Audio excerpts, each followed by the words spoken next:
السلام علیکم ورحمۃ اللہ وبرکاتہ۔ وعلیکم السلام ورحمۃ اللہ وبرکاتہ۔ کیا حال؟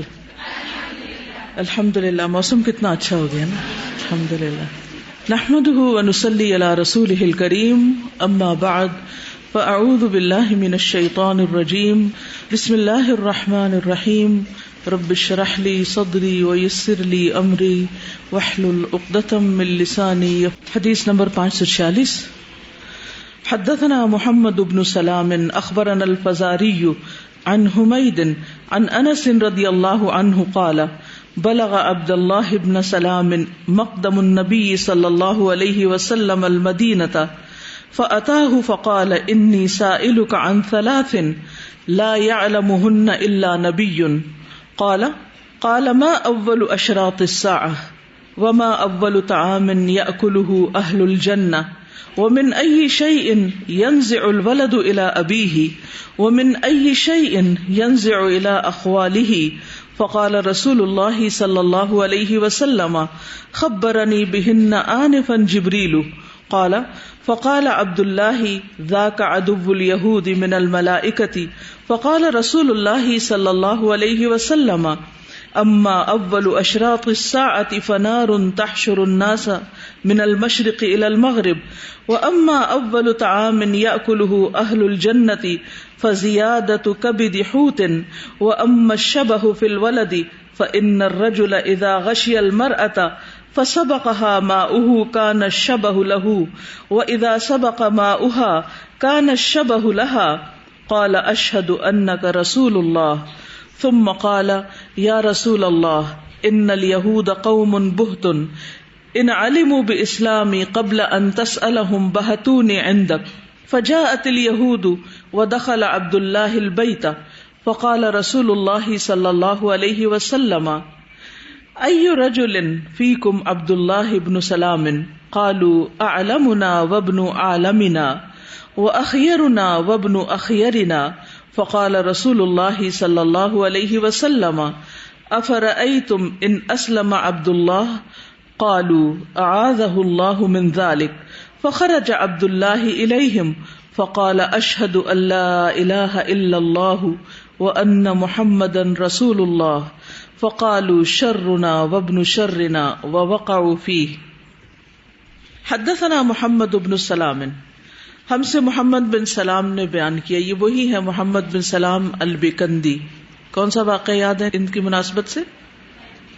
قلم ٹوٹ گیا تھا تو انہوں نے کیا آواز لگائی تھی کہ 1 دینار میں کون مجھے قلم دے گا، تو ان پہ قلموں کی بارش ہو گئی۔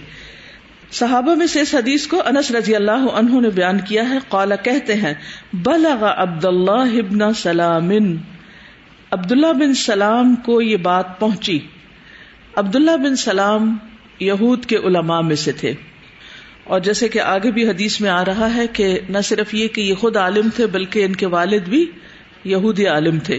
ان کا نام عبداللہ بن سلام بن الحارث ہے، اور یہ بھی کہا جاتا ہے کہ ان کا نام حسین تھا صاد کے ساتھ، تو رسول اللہ صلی اللہ علیہ وسلم نے ان کا نام عبداللہ رکھ دیا۔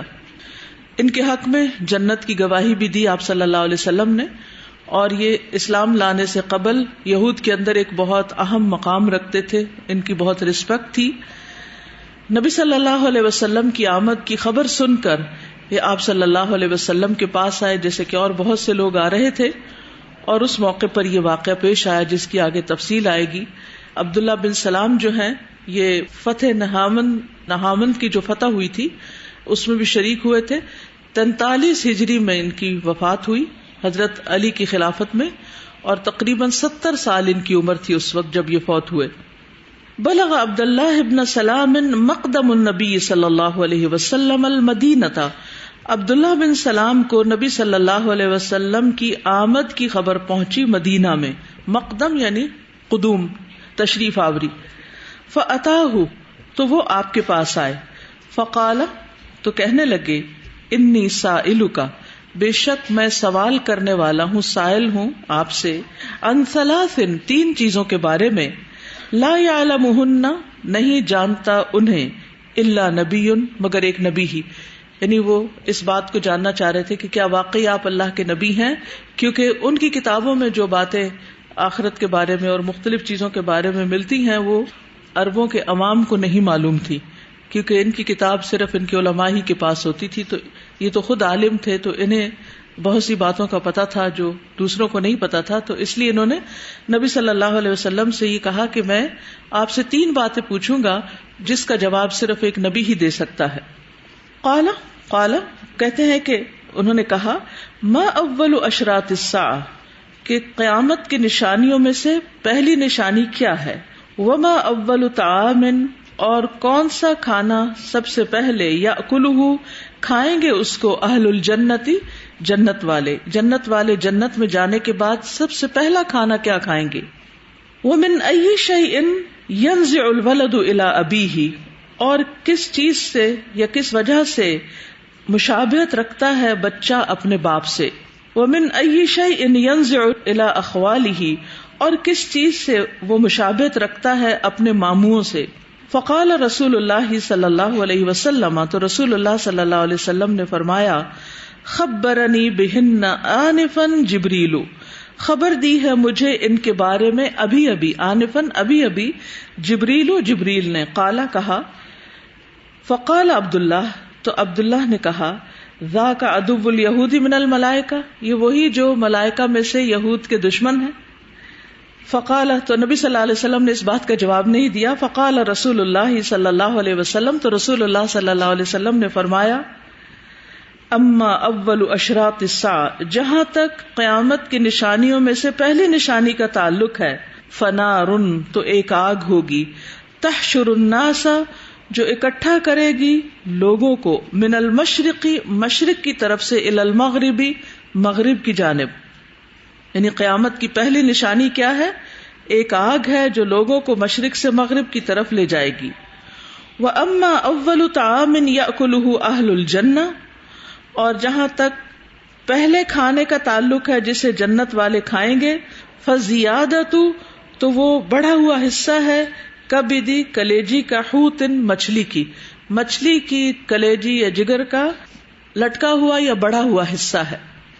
وَأَمَّا الشَّبَهُ، اور جہاں تک مشابہت کا تعلق ہے، فی الولد، بچے میں، فَإِنَّ الرَّجُلَ، تو بے شک مرد، اذا غشی المرأة، جب ڈھانپ لیتا ہے عورت کو، فَسَبَقَهَا، پھر سبقت کرتا ہے اس سے، ماؤہ، اس کا پانی، یعنی مرد کا پانی، کان الشبہ لہ، تو ہوتی ہے مشابہت اس سے، یعنی باپ سے. وَإِذَا سَبَقَ مَاؤُهَا، اور جب سبقت لے جاتا ہے اس عورت کا پانی، کان الشبہ لہا، تو مشابہت ہوتی ہے اس عورت سے، یعنی بچے کی مشابہت پھر ماں سے ہوتی ہے. قال، تو وہ کہنے لگے اشہد انک رسول اللہ، میں گواہی دیتا ہوں کہ بے شک آپ اللہ کے رسول ہیں، کیونکہ آپ کے جوابات درست ہیں، بات ایسے ہی ہے، حقیقت ایسے ہی ہے. ثم قال، پھر کہنے لگے یا رسول اللہ، اے اللہ کے رسول، ان الیہود، بے شک یہود، قوم بہتن، ایک ایسی قوم ہے جو بہتان طراز ہے.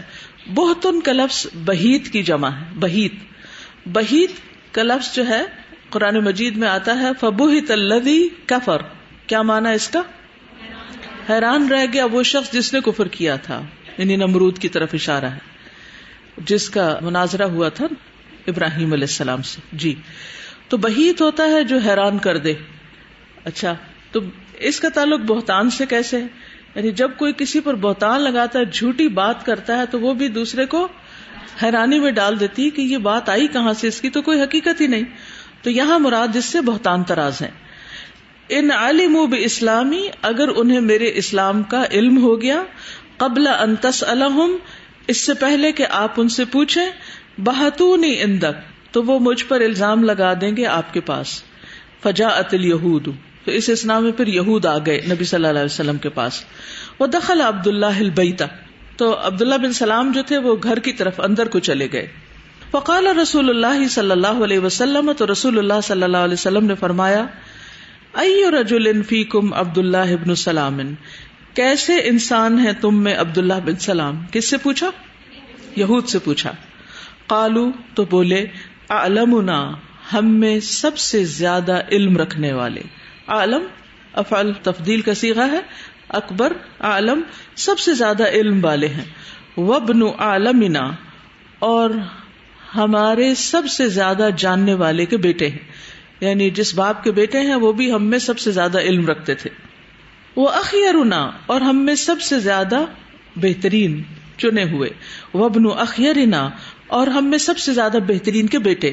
فقال رسول اللہ صلی اللہ علیہ وسلم، تو رسول اللہ صلی اللہ علیہ وسلم نے فرمایا، افرأیتم تمہارا کیا خیال ہے، ان اسلم عبداللہ اگر عبداللہ اسلام قبول کر لے، قالوا اعاذہ اللہ من ذلک کہنے لگے اللہ اسے اس چیز سے بچا کے رکھے، پناہ میں رکھے۔ فخرج عبداللہ الیہم تو عبداللہ جو گھر کے پچھلے حصے میں گئے ہوئے تھے وہ ان کے سامنے نکل آئے، سامنے آ گئے۔ فقال پھر کہنے لگے، اشہد ان لا الہ الا اللہ میں گواہی دیتا ہوں کہ اللہ کے سوا کوئی الہ نہیں، وان محمدن رسول اللہ اور یہ کہ محمد صلی اللہ علیہ وسلم اللہ کے رسول ہیں۔ فقالوا تو کہنے لگے یہود، شرنا ہم میں سب سے بدترین انسان ہو، وابن شرنا اور ہم میں سے سب سے بدترین کے بیٹے ہو، ووقعوا فیہ اور وہ اس پہ پڑ گئے، یعنی ان کے پیچھے پڑ گئے، انہیں خوب باتیں سنانے لگے اور ان سے ایک طرح سے ناراض ہو گئے۔ تو اس حدیث کا کتاب سے کیا تعلق ہے؟ کتاب الانبیاء میں آدم علیہ السلام کی ذریت کی تخلیق کی بات ہو رہی ہے، اور اس میں تخلیق کی بات ہوئی کہ جب بچہ پیدا ہوتا ہے تو اس کی شباہت کس کے ساتھ ہوتی ہے، یعنی ماں کے ساتھ ہوتی ہے تو کیوں، باپ کے ساتھ ہوتی ہے تو کیوں، اس کی وجہ بتا دی گئی۔ جی ہاں، اور اس اعتبار سے بھی کتاب الانبیاء میں یہ حدیث ہے کہ ایک نبی کی پہچان کے لیے جو سوال کیے گئے آپ صلی اللہ علیہ وسلم سے، اس کے آپ نے کس طرح جواب دیے، تو آپ کی نبوت سچی ہے، ٹھیک ہے۔ اور انبیاء کے ساتھ لوگوں نے کیا سلوک کیا، حاسدین نے کیا سلوک کیا، اس کا بھی ذکر ملتا ہے۔ حدثنا بشر بن محمد اخبرنا عبد اللہ اخبرنا معمر عن حمام عن ابی ہریرہ رضی اللہ عنہ عن النبی صلی اللہ علیہ وسلم نحوہ، یعنی لولا بنو اسرائیل لم یخنز اللحم ولولا حواء لم تخن انثى زوجہا۔ اس حدیث کو بشر بن محمد نے روایت کیا ہے۔ بشر بن محمد السختیانی ہے، ان کی کنیت ابو محمد ہے اور ان کی نسبت المروزی بھی ہے، اور یہ ان لوگوں میں سے ہیں جنہوں نے اتباع التابعین سے تبع تابعین سے روایت کی ہے، ان کے بڑوں میں سے ہیں، صدوق ہیں، لیکن ان کو مرجع ہونے کا الزام دیا جاتا ہے۔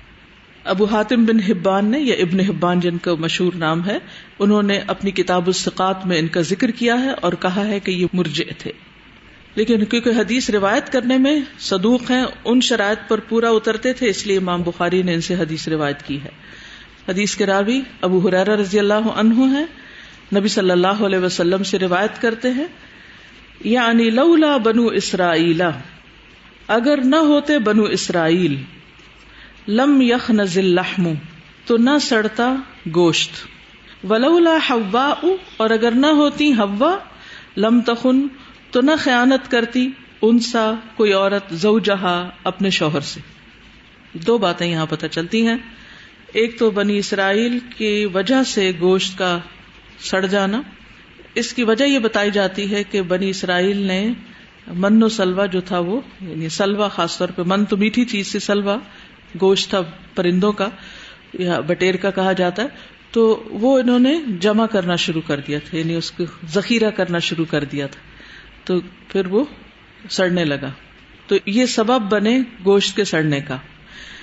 ایک اور وجہ یہ بھی بتائی جاتی ہے کہ گوشت کے اندر سڑان کی ضرورت اس لیے رکھی گئی کہ پھر صرف امیر لوگ گوشت کو ذخیرہ نہ کرتے رہیں، بلکہ جو بچ جائے وہ غریبوں تک بھی تقسیم کریں، لیکن اس وقت ریفریجریٹر اور فریزرز نہیں تھے، اب پھر لوگوں نے اس کو ذخیرہ کرنا شروع کر دیا۔ لیکن آپ کو معلوم ہے کہ فریزر کے اندر بھی ایک خاص مدت سے زائد اگر گوشت رکھا جائے تو اس کے اندر ایسے بیکٹیریا پیدا ہو جاتے ہیں کہ جو صحت کے لیے نقصان دہ ہوتے ہیں۔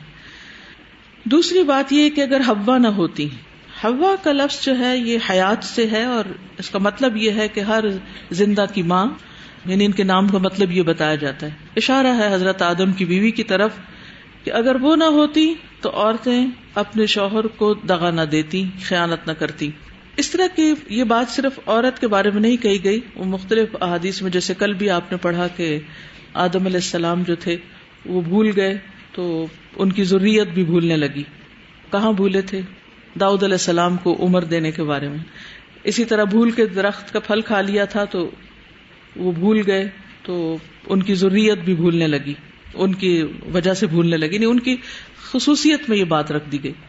یہاں عورت کی ایک خاص فطرت کا ذکر کیا جا رہا ہے کہ وہ اکثر اپنے شوہر کو سب کچھ نہیں بتاتی صحیح طور پر، یا بعض اوقات اس کے سامنے چیزوں کو یعنی پوری پکچر نہیں رکھتی.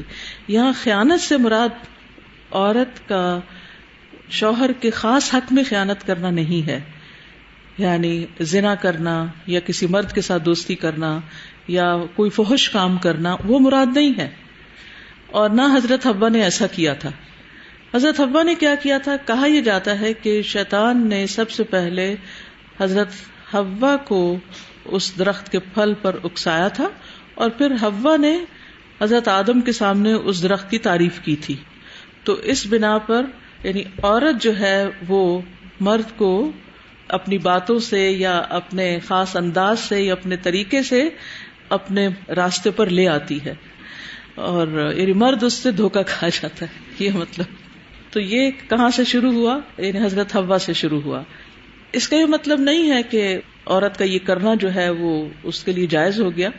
کچھ چیزیں ایسی ہوتی ہیں کہ جو انسان کی کمزوریاں ہوتی ہیں، ویکنس ہوتی ہے، یہ عورت کی ویکنس ہے، اور اس ویکنس پر قابو پایا جا سکتا ہے، اور اس کے لیے پھر انسان کو کوشش کرنی پڑتی ہے، محنت کرنی پڑتی ہے، اور بہت کیئرفل رہنا پڑتا ہے.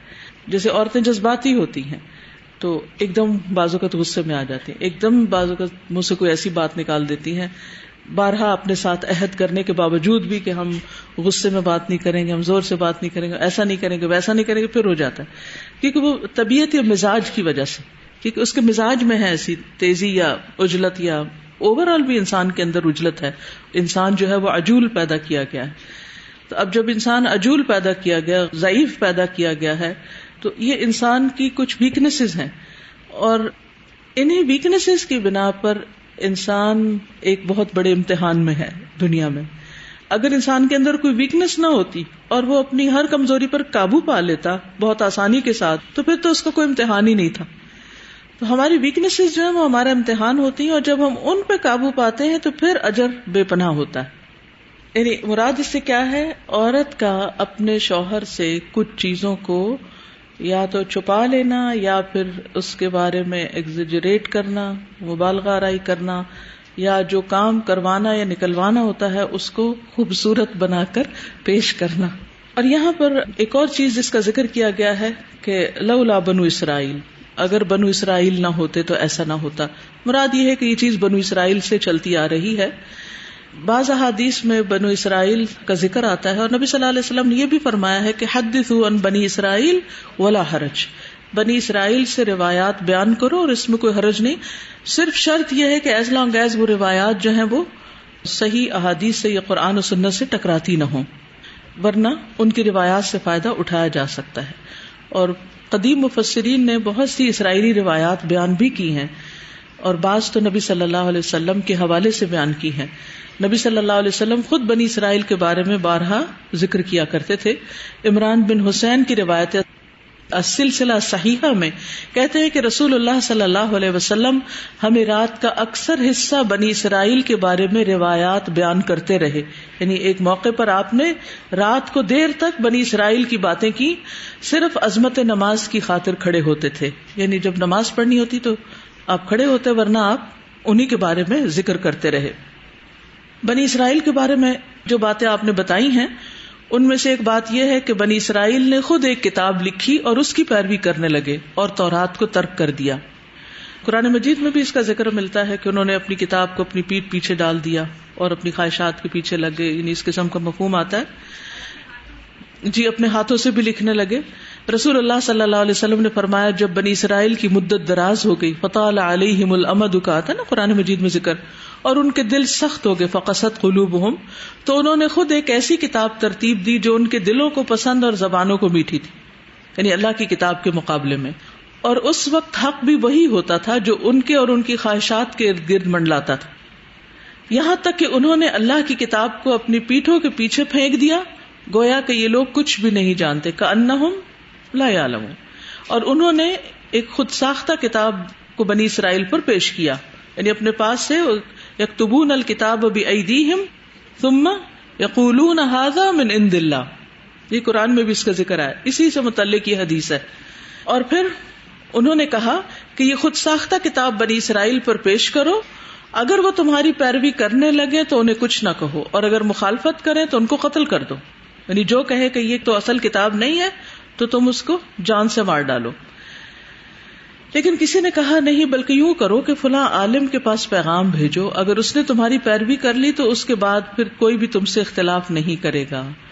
انہوں نے اس کی طرف کسی کو بھیج کر اسے بلایا، اس نے ایک ورق لیا، اس میں اللہ کی کتاب لکھی، پھر اسے لپیٹ کر ایک سینگ کے اندر ڈالا اور ڈال کر اپنی گردن کے اندر لٹکا لیا، اور اس کے اوپر کپڑے پہن لیے تو کسی کو پتہ نہیں چل رہا تھا، اور ان کے پاس پہنچ گیا. انہوں نے اس پر اپنی من گھڑت کتاب پیش کی اور کہا کیا تو اس پر ایمان لاتا ہے؟ اس نے جواباً اپنے سینے کی طرف اشارہ کر کے کہا ہاں میں اس پر ایمان لاتا ہوں. ابھی ایک طرح سے توریہ تھا، کیونکہ اگر وہ یہ نہ کہتا تو کیا ہوتا، مار دیا جاتا.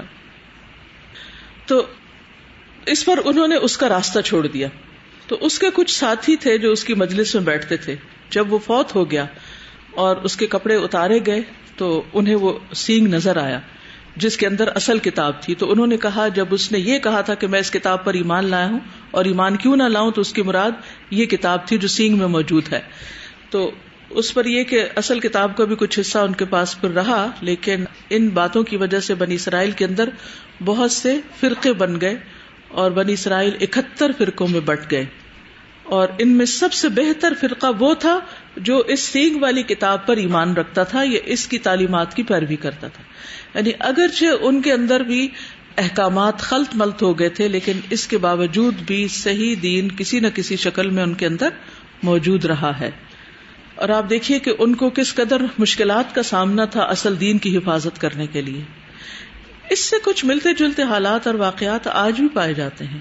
ہم نے دیکھا ہوگا کہ بعض اوقات جب دین سے دور لوگوں کو کوئی بات منوانی ہوتی تو بعض اوقات وہ مذہبی شخصیات کا سہارا لیتے ہیں، اور ان میں کچھ علماء سو ایسے ہوتے ہیں. علماء سو وہ ہوتے ہیں کہ جو دین کی اصل شکل کو بگاڑ دیتے ہیں، تو ان سے وہ اپنے مقاصد پورے کرتے ہیں اور ان کے ذریعے عوام پر یہ تاثر قائم کرتے ہیں کہ وہ حلال کو حرام اور حرام کو حلال قرار دے. اور آج بھی مذہبی طبقے کو، یعنی جیسا بھی لوگوں نے مذہب کو بدنام کیا، لیکن آج بھی بہت سے کام کروانے کے لیے مذہبی طبقے کو استعمال کیا جاتا ہے، کیونکہ یہ سمجھا جاتا ہے کہ ریلیجن جو ہے ایک بہت بڑی انفلوئنشل پاور ہے جس کو اپنے مقاصد کے لیے استعمال کیا جا سکتا ہے. تو ہم سب کو اس بارے میں بہت محتاط ہونے کی ضرورت ہے کہ انسان دنیاوی مقاصد کے لیے اپنے دین کو نہ بیچے، اور جو بات جیسی ہو، حق ہو، اس کو اسی طرح ہی بیان کرے. الحمدللہ ہمارے لیے وہ مشکلات نہیں جو بنی اسرائیل کے ان علماء کے لیے تھی جو حق پر تھے، کس طرح انہوں نے حق کو محفوظ رکھنے کی کوشش کی. بہرحال بنی اسرائیل کی ایک اور ان کی جو فطرت ہے یا عادت ہے جو بتائی جاتی ہے وہ یہ کہ انہوں نے کتاب کو چھوڑ کر قصہ گوئی اختیار کر لی. نبی صلی اللہ علیہ وسلم نے فرمایا کہ جب بنی اسرائیل ہلاک ہوئے تو انہوں نے قصہ گوئی شروع کر دی، اصل دین چھوڑ کر قصوں کے پیچھے پڑ گئے. اور ہمارے ہاں بھی دین میں اختلاف اور فرقہ واریت کی اصل وجہ کیا ہے کہ لوگ قرآن کو چھوڑ کر قصوں کے پیچھے پڑ جاتے. جتنا قصوں سے اثر قبول کرتے ہیں اتنا قرآن کی آیات سے نہیں، یعنی اس سے زیادہ متاثر ہوتے ہیں چاہے وہ جھوٹے قصے ہی کیوں نہ ہوں. اسی وجہ سے بعض لوگ دین میں صرف واعظ گوئی کرتے ہیں اور ایسے قصے سناتے ہیں کہ جس سے صرف لوگوں کے دل نرم ہوتے رہیں، چاہے وہ سچے ہوں یا جھوٹے ہوں، اور کتاب کو انہوں نے پس پش ڈال دیا ہے. نہ خود پڑھتے ہیں اور نہ لوگوں کو پڑھنے کے لیے انکریج کرتے ہیں، بلکہ الٹا اس سے روکتے ہیں.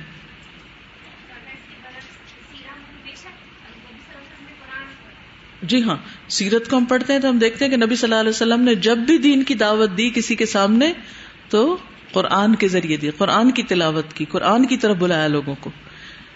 تو اصل دین جو ہے وہ کتاب و سنت میں ہے، قصوں میں نہیں. ٹھیک ہے، عبرت کے لیے قرآن مجید میں بھی قصے بیان کیے گئے، لیکن یاد رکھیے کہ قصہ بس وہی بیان کیجیے جو بالکل سچ ہو، برحق ہو.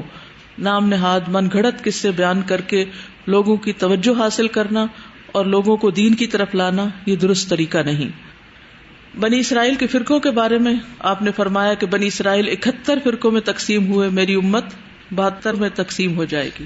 اور ایک اور جگہ پر آتا ہے کہ بنی اسرائیل جو ہے وہ 71 میں اور نصارہ 72 میں اور آپ کی امت 73 میں، اور سب فرقے جو ہیں وہ جہنم میں جائیں گے سوائے اس کے جو جماعت ہے، یعنی جو اصل قرآن و سنت پر ہوں. پھر اسی طرح یہ کہ بنی اسرائیل میں مسخ بھی ہوا تھا، ان کو مختلف جانوروں کی شکل میں یعنی سزا دی گئی تھی، عقوبت یا عذاب دیا گیا تھا. بنی اسرائیل میں عورتوں کے فتنے کا بھی ذکر ملتا ہے. آپ صلی اللہ علیہ وسلم نے فرمایا فاتقوا الدنیا واتقوا النساء، دنیا اور عورتوں سے بچ کر رہو، کیونکہ بنی اسرائیل میں پہلا فتنہ عورتوں میں واقع ہوا. اور اس کے بارے میں ایک روایت بھی آتی ہے سلسلہ صحیحہ میں کہ بنی اسرائیل میں ایک عورت تھی جس کا قد چھوٹا تھا، تو اس نے لکڑی کے جوتے بنوائے اونچا ہونے کے لیے، جیسے ہیل پہنی جاتی ہے یا کھڑاویں سی نہیں ہوتی جو، تو اس طرح اس نے اونچے جوتے بنوائے کیونکہ وہ پستہ قد تھی. تو جب وہ عورتوں کے درمیان چلتی تو وہ پہن کے چلتی تاکہ وہ ان سے چھوٹی نظر نہ آئے. اور سونے کی ایسی انگوٹھی پہنتی جس کے نگینے میں بہترین کستوری کی خوشبو بھر لیتی، اور جب وہ کسی مجلس کے پاس سے گزرتی تو نگینے کو حرکت دیتی یعنی ہلاتی، اور اس سے خوشبو ہر طرف پھیل جاتی. تو ایک اور روایت میں آتا ہے کہ اس نے اس نگینے کا ایک ڈھکن سا بنوایا ہوا تھا، جب وہ کسی گروہ یا مجلس کے پاس سے گزرتی تو اسے کھول دیتی اور خوشبو پھیل جاتی، اور اس طرح وہ لوگوں کو اپنی طرف متوجہ کرتی. اب ایسے جوتے پہننا کہ جن کا شور ہو یا جن کو پہن کر دوسروں کی توجہ حاصل کی جائے، یا پرفیوم لگا کر انسان بازار میں نکلے، تو ان دونوں چیزوں سے منع کیا گیا ہے. یعنی عورت اگر ضرورتاً بازار میں نکلے یا مردوں کے بیچ میں جائے تو اس کو اپنے لباس کا، اپنی ہر چیز کا بہت خیال رکھنا چاہیے، اور تیز پرفیوم بھی نہیں لگانا چاہیے کیونکہ اس کے بارے میں بہت شدید وعید آتی ہے. بنی اسرائیل کے کچھ واقعات اور بھی بیان ہوئے، جیسے 99 کے قاتل کا واقعہ ہے، پھر اسی طرح جریج کا واقعہ ہے، 2 آدمیوں کے قرض لینے کا واقعہ ہے، اندھے گنجے اور کوڑ کا واقعہ ہے، پھر کتے کو پانی پلانے والی عورت کا واقعہ ہے، 2 بھائیوں کا واقعہ ہے، ایک عبادت گزار تھا اور ایک گناہگار تھا. بہرحال یہ واقعات نبی صلی اللہ علیہ وسلم سے روایت ہو کر بیان ہوئے ہیں، تو اس لیے پچھلی قوموں کے حالات یا تاریخ پڑھنی چاہیے. کس لیے؟ عبرت کے لیے، اور اس لیے تاکہ ہم ان کی پیروی نہ کریں، کیونکہ آپ صلی اللہ علیہ وسلم نے اس چیز سے خبردار کیا تھا کہ تم بھی ان کی پیروی کرو گے، حتیٰ کہ وہ کسی گوہ کے بل میں گھسے تو تم بھی اس میں جا گھسو گے.